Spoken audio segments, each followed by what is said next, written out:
وعلیکم السلام حسن گیانی صاحب، میں عاطف خان بات کر رہا ہوں پاکستان فیصل آباد سے۔ جی صاحب، میں نے کیسے کیا سر حال چال ہے؟ ابھی جی الحمدللہ سر الحمدللہ، میں نے سر ابھی الحمدللہ۔ میری فیملی میں سارے سنی دیوبندی سے بلانگ کرتے ہیں، تو اچھا میں نے آپ کی ویڈیوز دیکھ دیکھ کے تو پھر میں نے جو ہے نا کلمہ پڑھا، جب آپ کلمہ لوگوں کو پڑھاتے تھے تو میں نے ساتھ ساتھ کلمہ ماشاء پڑھ کے اللہ تو میں ماشاء بھی اس اللہ دین ماشاء میں اللہ۔ داخل ہوں۔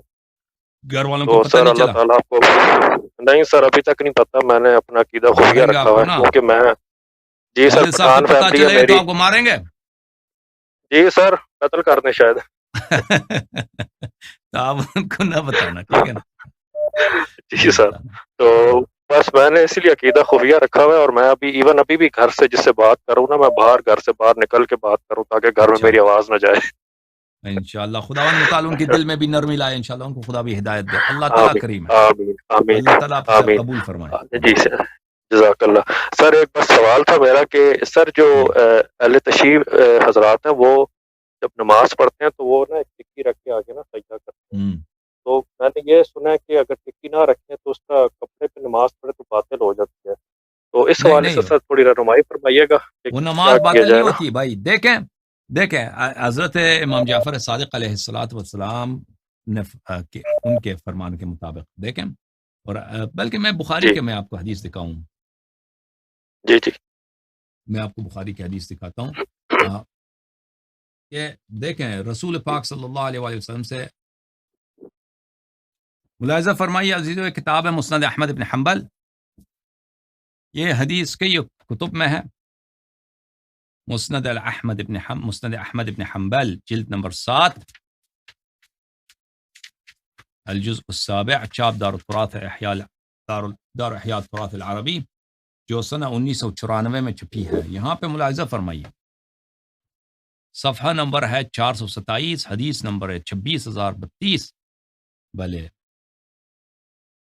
ابو صالح کہتے ہیں دخلت علی ام سلمہ کے پاس میں گیا، فدخل علیہا ابن اخ لہا فصلى فی بیتہا رکعتین۔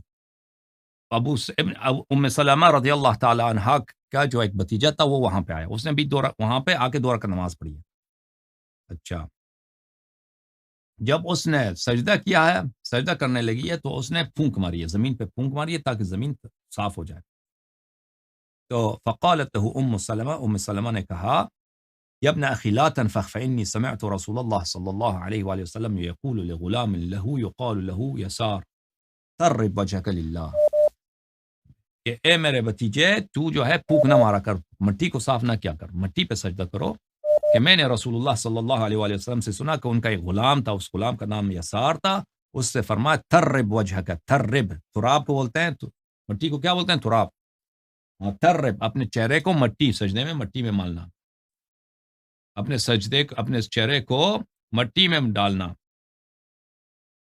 ترب وجهك للہ، اپنے چہرے کو مٹی میں ملنا اس وقت سجدہ کرتے ہوئے۔ اچھا، یہ کب کہا ہے رسول اللہ صلی اللہ علیہ وسلم نے؟ جب یسار سجدہ کر رہا تھا، کہ اپنے چہرے کو مٹی پہ رکھنا ہے، ٹھیک ہے نا؟ اچھا، میں آپ کو اب یہی حدیث تصحیح کے ساتھ آپ کو دکھاؤں، دوسرا کتاب لے کر آنا پڑے گا۔ کتاب ہے المستدرک علی الصحیحین للحاکم النیشابوری، جزء اول، چاپ دار الفکر، چھپی ہے کتاب سنہ 2009، دار الفکر بیروت لبنان میں، صفحہ نمبر 389 میں، 379 حدیث نمبر 1029۔ ترب وجهك، رسول اللہ صلی اللہ علیہ وسلم نے فرمایا کہ سجدے کے وقت اپنے چہرے کو مٹی سے مل لو۔ هذا حدیث صحیح الاسناد، یہ حدیث صحیح ہے۔ 1029 کہاں گیا؟ وافقہ الذہبی فی التلخیص، صحیح، ذہبی نے بھی کہا ہے کہ یہ صحیح ہے۔ اچھا، تو سجدے کی حالت میں کیا کرنا ہے؟ چہرے کو ملنا ہے مٹی سے ملنا، ٹھیک ہے نا؟ اچھا، دیکھو یہ کتاب ہے عزیزو، المستدرک علی الصحیحین للحاکم النیشابوری، جلد نمبر 1، چاپ دار الفکر، صفحہ نمبر 336، یہاں پر حدیث نمبر 815، یہ حدیث جو ہے آپ کی خدمت میں عرض کروں، وافقہ الذہبی 815 علی شرطہما، بشرط بخاری مسلم، صحیح ہے۔ اس نے بھی کہا صحیح علی شرط شیخین، صحیح شیخین کے شرط پہ صحیح ہے۔ اس میں رسول اللہ صلی اللہ علیہ وآلہ وسلم نماز کا طریقہ سکھاتے ہیں۔ اچھا، اس میں یہ ہے فیسجد، جب سجدہ کرتا ہے، فیمکن جبہتہ من الارض، اپنے پیشانی کو زمین پہ رکھنا ہے، زمین پہ رکھنا ہے. کون سی زمین؟ جعلت الارض مسجدا وطہورا. رسول اللہ صلی اللہ علیہ وسلم نے بخاری میں فرمایا کہ اللہ تعالیٰ نے زمین کو میرے لیے بھلے محل سجود بنایا. مسجدا وطہورا، اللہ تعالیٰ نے زمین کو میرے لیے محل سجود بنایا. ملاحظہ فرمائیے بخاری میں، یہ بخاری ہے چاپدار احیاء التراث العربی. یہاں پر آپ کو دکھاتے ہیں صفحہ نمبر 100، حدیث نمبر 438. 438 یہ ہے، 438 والی حدیث یہ ہے. اچھا یہ حدیث یہ ہے، اوتیت خمسا وجعلت لی الارض مسجدا وطہورا. ارض، اسی ارض جو طہور ہے. کون سی ارض طہور ہے؟ جس پہ تیمم ہوتی ہے، مٹی، ٹھیک ہے نا.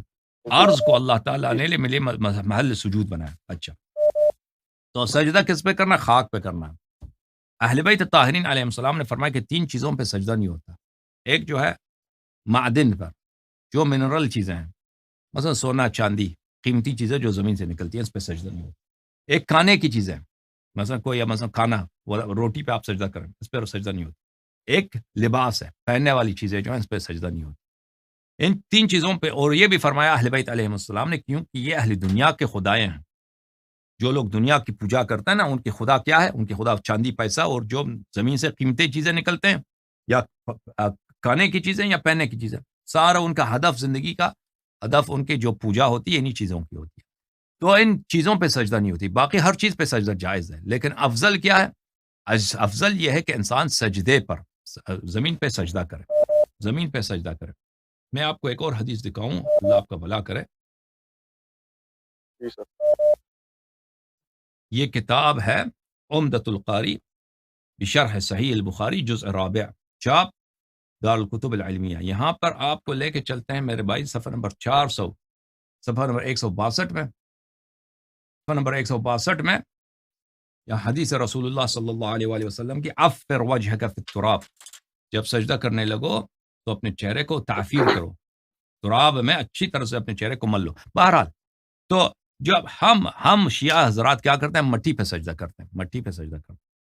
ہمارے پاس جو ٹکی ہوتی ہے نا، وہ مٹی کی ہوتی ہے، مٹی کی ہوتی ہے. اب مٹی جو ہے، مٹی کو اگر ہم مثلا گھر میں رکھتے ہیں سجدے کے لیے، جانماز میں رکھتے ہیں، تو اس کے لیے اگر ہم اس کو کھلے طور پہ رکھ دیں نا، مٹی کو پاؤڈر شکل میں، تو اس کا رکھنا مشکل ہوتا ہے، اس کا حفاظت کرنا مشکل ہوتا ہے، اور وہ پھیل جاتا ہے گھر میں، مثلا جانماز وغیرہ اس میں پھیل جاتا ہے. تو ہم کیا کرتے ہیں؟ مٹی کو لیتے ہیں، تھوڑا سا اس میں پانی ملاتے ہیں، پھر اس کو سخت کر دیتے ہیں، مثلا اس کو ایک شکل دیتے ہیں ٹکی کی. وہ کوئی ضروری نہیں کہ ٹکی کی صورت میں. اگر کوئی شخص چاہے کہ پاؤڈر والی مٹی کے اوپر سجدہ کرے، وہ بھی درست ہے، لیکن اس کا رکھنا مشکل ہے. اور ایک یہ ہے کہ وہ چہرے پہ چمک جاتا ہے. مثلا انسان جب پسینہ آتا ہے نا، وہ مٹی جو پاؤڈر والی مٹی ہوتی ہے، وہ چہرے پہ بالکل چپک جاتا ہے، اور وہ دوبارہ جب سجدہ کریں گے تو وہ حائل بنتا ہے، یعنی پردہ بنتا ہے انسان کے ماتھے اور زمین کے درمیان. لیکن ہم اس میں کیا کرتے ہیں؟ مٹی میں پانی ملاتے ہیں. اس کا 2 فائدے ہوتے ہیں. فائدہ یہ ہوتا ہے کہ اس کا رکھنا، سفر میں انسان جاتا ہے، مثلا جہاز میں آپ نماز پڑھ رہے ہیں، ٹرین میں نماز پڑھ رہے ہیں، تو اس میں پاک مٹی آپ کے پاس موجود ہے، آپ حمل کر سکتے ہیں اپنے ساتھ، اور وہ پھیل نہیں جاتا. دوسری بات یہ ہے کہ اس میں جب آپ سجدہ کرتے ہیں تو وہ آپ کے ماتھے سے چپک نہیں جاتا. اور اہل بیت علیہ السلام سے روایت یہ ہے، بہت ساری روایت کی بہترین مٹی یہ ہے کہ کربلا کی مٹی پہ آپ سجدہ کریں. تو ہمارے بہت سارے لوگ ہیں، کربلا سے وہ مٹی لے کے آتے ہیں، تو اس پہ ہم اسی کی مہر بنتی ہے، اسی پہ لوگ سجدے کرتے ہیں. اور یہ ہے. لیکن اگر آپ اس پہ نہ سجدہ کرنا چاہیں نا، کوئی بات نہیں، آپ دوسری مٹی پہ، اپنے شہر کی مٹی پہ سجدہ کریں.